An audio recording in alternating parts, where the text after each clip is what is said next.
बिस्मिल्लाहिर्रहमानिर्रहीम। अल्लाहुम्मा सल्लि अला सय्यिदिना व मौलाना मुहम्मदिन व अला आलि सय्यिदिना व मौलाना मुहम्मदिन व बारिक वसल्लम। जो कंटेंट मैं अभी अपलोड करने वाला हूँ, जिसकी वीडियो इस वक्त मैं बना रहा हूँ, ये बहुत अरसे से मैं एक्टिविटी की शक्ल में कंडक्ट कराता रहा हूँ, मुख्तलिफ वर्कशॉप्स में, कुछ ट्रेनिंग्स में, अपनी क्लासेस में। तो मैंने ये सोचा कि मैं क्यों ना आउटसाइड माय डोमेन, जहाँ तक मेरी रसाई है, उससे आगे लोगों को बहरामंद करूँ, इसलिए आपके सामने मैं उसको पूरे को पेश कर रहा हूँ। हैंड प्रोफाइल एनालिसिस, हाथ का एनालिसिस। ये हाथ हमारे बारे में क्या कहता है, और इस हाथ को देखने वाले अगर कुछ ये ना समझे इसे देखकर कि मैं वो प्रोफेसर हूँ जो आमिल बाबा लिखा होता है, जो मुस्तकबिल के हाल बताते हैं। बिल्कुल ऐसा नहीं है मामला। मैं इसे स्टैटिस्टिकली प्रेजेंट करूँगा और साथ ही साथ आपको ऐसी हैरत अंगेज़ बातें बताऊँगा कि जो हमारे हाथ का डेटा है वो हमारे बारे में क्या कह रहा होता है, वो सब आपके सामने रखूँगा। एक बात तो ये है कि हाथ का डेटा, ये तो बात की बात है। पहले तो ये सवाल है कि ये हाथ जो है, हाथ देखना, इसकी लकीरें देखना, इन्हें पढ़ना, ये आपके ख़्याल में ये कैसा है? मैं उमूमन लोगों से पूछता हूँ तो ज़ाहिर है कि जो मजहबी रुझानात के लोग हैं, जो कि मैं भी हूँ, सारे लोग ये कहते हैं कि ये गलत है, मना किया गया हमें। तो मैं अपना हाथ भी रेज़ करता हूँ और कहता हूँ कि ये बात गवाह रहिएगा कि मैंने भी ये कहा कि इन हाथ की लकीरों को पढ़ने के बारे में हमें मना किया गया, लिहाजा इसमें कोई दो राय नहीं है। क्योंकि ज़ाहिर है इत्तिबा अगर दीन की करनी है तो फिर इसमें हम वजूहात नहीं तलाश कर सकते, इसमें रिस्ट्रिक्शन है। अक़ीदा है ना, तो अक़ीदे के मामला बड़े क्रिटिकल भी होते हैं और कॉम्प्लिकेटेड भी होते हैं। मैं जिस चीज़ की बात कर रहा हूँ वो ये कि इस हाथ से एक डेटा निकलता है, इस हाथ के शेप से, और ये हाथ हमें हमारे बारे में बहुत कुछ बताता है। तो सवाल ही पैदा होता है कि ये स्टडी मैंने शुरू कब की। हमारे एक प्रोफेसर हैं जो करवाया करते थे, लेकिन वो महज डेटा निकलवाया करते थे। वो अगर मेरी वीडियो सुनेंगे तो इस बात का अंदाज़ा होगा उनको भी कि वो सिर्फ हाथ के डेटा को निकाल के कलेक्शन करके उनका कुछ एनालिसिस कलेक्टिवली किया करते थे। मैंने इसको मॉडिफाई किया, मैंने विदिन परसेंट कि एक हाथ का डेटा मैंने लिया और उसी डेटा को एनालाइज करके लोगों के बिहेवियरल ट्रेड्स को ऑब्ज़र्व किया और फिर उनको बताया। तो वो हैरान होते कि आपको कैसे पता, हाथ हमारे बारे में बताते हैं। यानी इसमें दो सबूत मैं दूंगा। एक तो ये कि जो हाथ इस वक्त आपको स्क्रीन पर नज़र आ रहा है, ये हाथ किसका है, मेल का या फीमेल का? तो यकीनन आपका जवाब होगा ये फीमेल का हाथ है। तो मैंने आपको चेहरा तो नहीं दिखाया, मैंने तो आपको हाथ दिखाया। तो हाथ की नज़ाकत को देखते हुए आपने चेहरे के नकूश का अंदाज़ा कर लिया, यानी उसकी जेंडर तक आपने पता कर ली, तो हाथ ने बताया ना। और दूसरा 2004-2005 में डिस्कवरी चैनल्स मैंने काफ़ी देखे हैं, तो मैंने वहाँ देखा कि अंग्रेज़ जो हैं वो इसके ऊपर ख़ास तौर पर रिसर्च कर रहे हैं।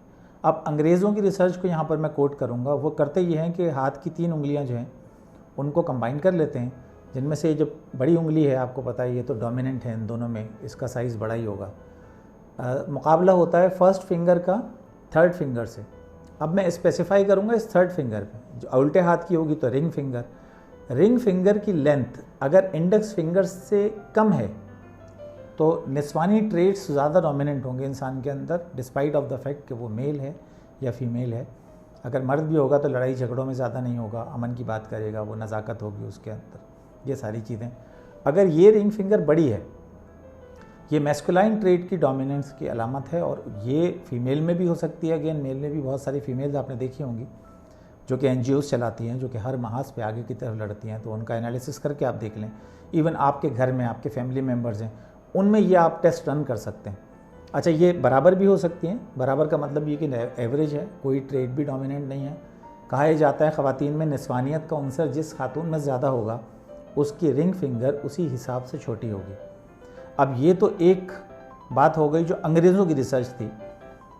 मैंने क्या किया यहाँ पर, अब ये जो हाथ है, अगर आप इस हाथ के ऊपर कुछ काम करना चाहते हैं तो आपको एक फुल लेंथ पेपर चाहिए होगा A4 का, और उसके ऊपर आपने इसको स्केच करना है।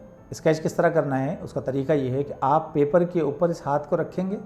आपका कोई भी नॉन डोमिनेंट हैंड है जो आप जिससे आप नहीं लिखते हैं, लेफ्टीज़ राइट हैंड बनाएंगे, राइटीज़ लेफ्ट हैंड बनाएंगे। इसको इस तरह रिलैक्स नहीं रखना है, इसको पूरा स्ट्रेच करना है इस तरह से, मज़ीद आप समझते हैं स्ट्रेच ना हो पाए। और इसी तरह आपको कागज़ पे रख के इसको स्केच कर लेना होगा। इसको आप पाम एंड तक स्केच करेंगे, जिस तरह मैंने जो पिक्चर बताई थी उसमें बना हुआ है। उसके बाद 7 रीडिंग्स आपको इस हाथ से निकालनी है। वो 7 रीडिंग कौन कौन सी हैं, वो बिल तरतीब थंब की मेजरमेंट है। आप फिंगर जो आपके फिंगर्स हैं उनके एजेस जिस तरह आप देख रहे हैं पिक्चर में मार्क हुए हुए, वो एजेस मार्क करके आप थंब लेंथ लेंगे, first finger length, second finger length, third और फोर्थ फिंगर लेंथ। तो ये आपके पास 5 रीडिंग्स आ जाएंगी। अच्छा, measurement should be taken in centimetres, inches में मत लीजिएगा, सेंटीमीटर के अंदर, क्योंकि स्केल पैरामीटर होता है वेरिएंस। जो लोग स्टैट्स जानते हैं वो अच्छी तरह उनको पता है कि इंचेस और सेंटीमीटर में स्केल का डिफरेंस आ जाता है। तो सेंटीमीटर में ये रीडिंग्स लेनी है आपने। स्केल अवेलेबल है, कुछ नहीं तो रूलर की ऐप आपके पास आपके स्मार्टफोन में होती है, 3 MB की है, आप उसको भी डाउनलोड कर लें तो आपका जो स्मार्टफोन है वो रूलर बन जाएगा। आपने इन सारी मेजरमेंट्स को ऑब्ज़र्व करना है सेंटीमीटर में। उसके बाद मैंने आपको स्ट्रेच करवाया था हाथ इस वजह से कि जो छठा मेजर है वो आपका स्पैन है, जिसे बालिश कहते हैं। अमूमन आपने देखा होगा लोग मेजरमेंट के लिए इसको यूज़ करते हैं। हाथ की सबसे बड़ी मेजरमेंट यही होती है, स्पैन। और उसके बाद मिडिल फिंगर से लेकर पाम एंड तक की मेजरमेंट हैंड लेंथ कहलाएगी। इस तरह आपकी डेटाबेस में 7 नंबर्स ऐड हो जाएंगे। अब इन 7 नंबर्स को आप आपके पास अगर कैलकुलेटर है तो ठीक है, माइक्रोसॉफ्ट एक्सेल है उसमें कर सकते हैं। मैं आपको बता सकता हूँ, ये स्टैटिस्टिक्स का कैलकुलेटर अवेलेबल है, अपने पिछली वीडियो में भी मैंने इसका हवाला दिया था और लिंक में भी आपको मिल जाएगा। उसमें जाके भी आप कॉमे के साथ ये 7 वैल्यूज़ लिख दें। इन 7 वैल्यूज़ को ऑब्जर्व करने लिखने के बाद जब आप कंप्यूटर का बटन दबाएंगे, एक्सेल के अंदर जो कमांड्स होती हैं आप उनको लिखें। एवरेज की कमांड है, उससे एवरेज निकल आएगा। STDEVP पॉपुलेशन स्टैंडर्ड डेविएशन की कमांड है, आप वो यूज़ करें। और उसके बाद आप standard deviation divided by mean ये रेशो कैलकुलेट कर लें। अगर आप चाहते हैं परसेंटेज में एक्सप्लोर करना तो मल्टीप्लाई बाय 100 कर दें। अब जब ये परसेंटेजेस आएंगी तो अगर आपकी परसेंटेज, ये जो रेशो है ना, sigma upon mean, coefficient of variation कहलाता है, वेरिएशन पर यूनिट एवरेज कहलाता है ये। तो ये जो वेरिएशन जनरेट हो रही है आपके हाथ से, अगर किसी भी तरह ये 56 या 57% से ऊपर जा रही है, 60% के करीब जा रही है, तो आपकी पर्सनालिटी जो है वो लीडरशिप वाली पर्सनालिटी है। बिहेवियरल ट्रेट्स बाय बर्थ आपके बहुत स्ट्रॉन्ग हैं। आउटस्पोकन लोग होते हैं, एक्सट्रोवर्ट होते हैं। अपनी MBTI पर्सनालिटी से भी आप इसको कंपेयर कर सकते हैं। अगर आपने मेरे MBTI के लेक्चर देखे हैं तो उनसे भी आप क्रॉस चेक कर सकते हैं। ये परसेंटेज अगर 56% से ऊपर है तो चीफ एग्जीक्यूटिव बन सकता है इंसान, टीम लीड हो सकता है इंसान, और मीडिएटर हो सकता है। बहुत सारे काम एक लीडर जो कर सकता है वो कर सकता है। अगर ये परसेंटेज 52% से कम है, यानी 52% से कहीं ना कहीं मिनिमम मोस्ट मैंने देखी है 45% तक जाती है, मैक्सिमम ये 65% से ऊपर नहीं गई है। अपने ही रीजन की स्टडी मैंने की है।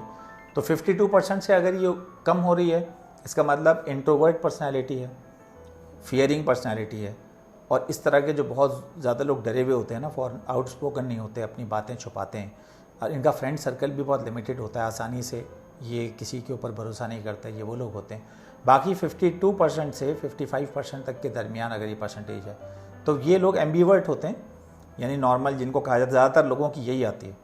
एम्बीवर्ट लोग क्या होते हैं, जो कभी भी कुछ कर सकते हैं। अचानक उनको एक हाल चढ़ता है तो वो कहते हैं हम आप पहाड़ भी खोद लेंगे, और कभी वो मुनकबिस होकर बैठ जाते हैं कि नहीं हमारे से तो कुछ नहीं होना। तो अगर ये सारी चीज़ें आप में हैं, समझ जाएं कि आपकी ये CV हाथ का जो कोफिशिएंट ऑफ वेरिएशन है ये आपको बता रहा है। तो अपनी रीडिंग्स को कैलकुलेट कीजिएगा जिस तरह मैंने मेंशन किया इस वीडियो में, और उसके बाद आप कमेंट में अपनी राय का इजहार कर सकते हैं। वाकई इसके रिज़ल्ट्स अमेजिंग है। बच्चों के भी निकाल सकते हैं, बड़ों के निकाल सकते हैं, फैमिली मेम्बर्स के रिज़ल्ट्स निकाल सकते हैं आप। अगर आप किसी कॉरपोरेट वर्ल्ड का हिस्सा हैं तो अपने ऑफिस कोलीग्स के साथ भी ये एक्टिविटी करके उनको हैरान कर सकते हैं। बहुत शुक्रिया, अपना ख्याल रखिएगा। मिलेंगे नेक्स्ट वीडियो में। Thank you.